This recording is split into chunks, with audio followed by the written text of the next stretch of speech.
Hey everybody, it's Ron at Becoming Enlightened Together. So another one of those weeks, huh? It's been a long one for me. Pretty much the same as the last couple of weeks. I've been staying away quite a bit, so taking care of my work. Uh, it looks like this particular reading is going to be about a confession that's coming soon. So somebody's trying to come forward and give you the clarity I guess you've been wanting. Um, Somebody who is desiring forgiveness, but is it genuine? That's the question. Okay, so let's go ahead and get into it. So the overall energy for the week continues to be that of Canes in the upright. Canes is the torch, the flame, the illumination, the knowledge, inspiration, clarity. I already say clarity, didn't I say positivity? Again, things such as visions and revelations and creativity and craftsmanship, your technical abilities. It's basically the power to create your own reality by your will. Uh, the energy, the potential energy is present for whatever your endeavors are. It's also an energy about rapport, about passion, lust, and sexual love. So it is one of the loves, for example, in terms of, if you were to speak Greek, it would be eros, right, instead of agape love. So this is why I prefer some of the other languages. I'm not linguistic at all, but I do see the value, in some of the especially older languages, Sanskrit and Greek and so on, where their languages are far more precise in what it is that they're saying. I mean, you can say, I love something in America, and it could be anything. I love my dog. I love my ice cream.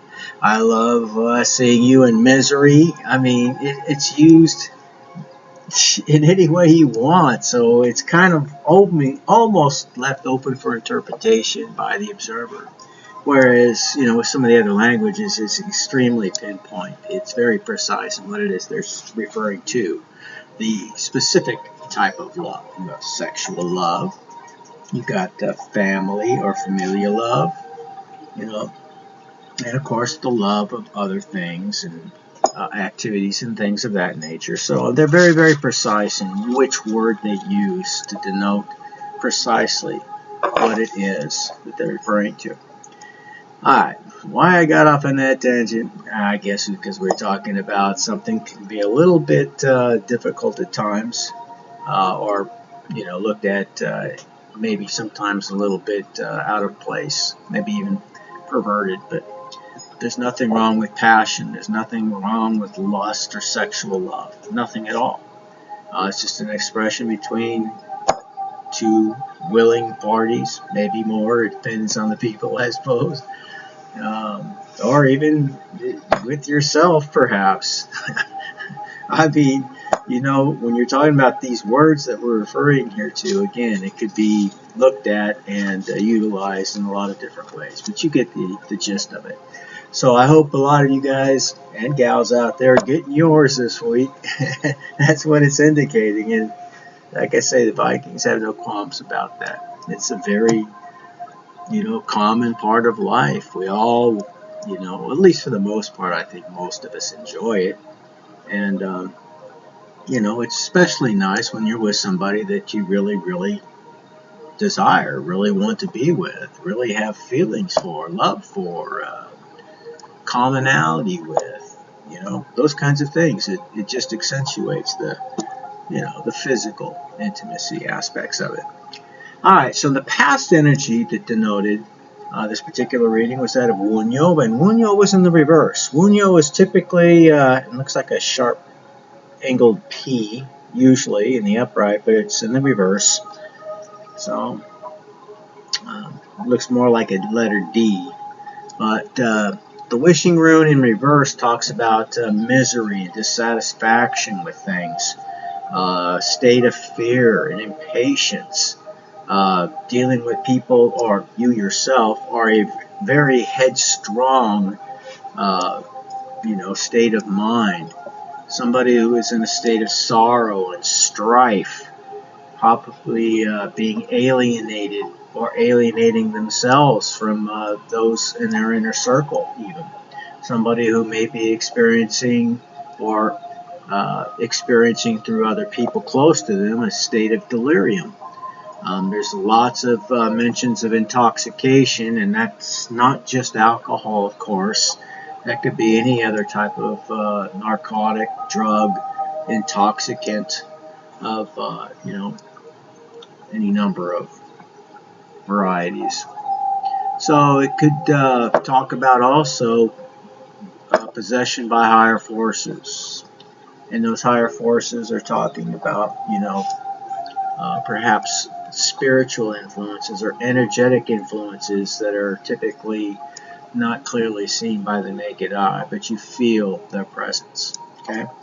So somebody is very much affected by these particular forces. Maybe these are the same forces they've been conjuring up in their own mind, either deliberately through some form of magic, hoodoo, voodoo, Santeria, black magic, whatever the case may be.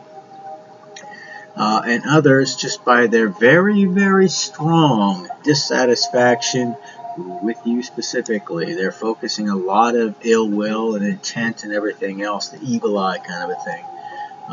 They're putting that on you specifically. But either way, it's showing us those kinds of things here.